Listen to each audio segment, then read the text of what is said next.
আজকে বিগত 17 বছর মা সন্তানের কাছে যেতে পারে নাই, আর সন্তান মার কাছে যেতে পারে নাই।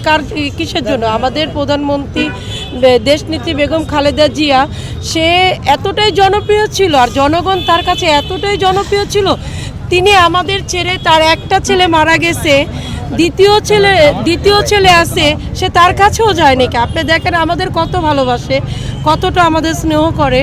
আর সবচেয়ে কষ্টের বিষয় যে আমাদের নেতা বাংলাদেশ আসার সুযোগ পেল, আমাদের নির্বাচন করার সুযোগ পেল, কিন্তু আমাদের মা কিন্তু দেখতে পারলো না। তার শেষ ইচ্ছেই কিন্তু ছিল নির্বাচন, গোটা বাংলাকে শান্তি দেওয়ার। আমরা কিন্তু বিগত 17 বছর এই শান্তি। বসুন্ধরা ডায়াপেন্ট এখন আরো উন্নত। এই হট এয়ার থ্রো টপশিট দ্রুত শোষণ করে সোনামণিকে দেয় কোমল অনুভূতি। এটা পাইছি না পাইনি। আমরা খাওয়া দাওয়া কোনো কিছুতে শান্তি পাইনি।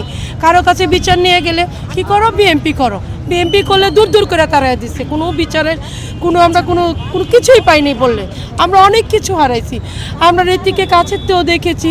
আমাদের মা এত মাটির সোনার মানুষ, আমাদের মা তো সবার হৃদয়ে থাকবে, কিন্তু শেখ হাসিনা কারো হৃদয়কে গোটা বাংলার 1 ইঞ্চি মাটিও পাবে না।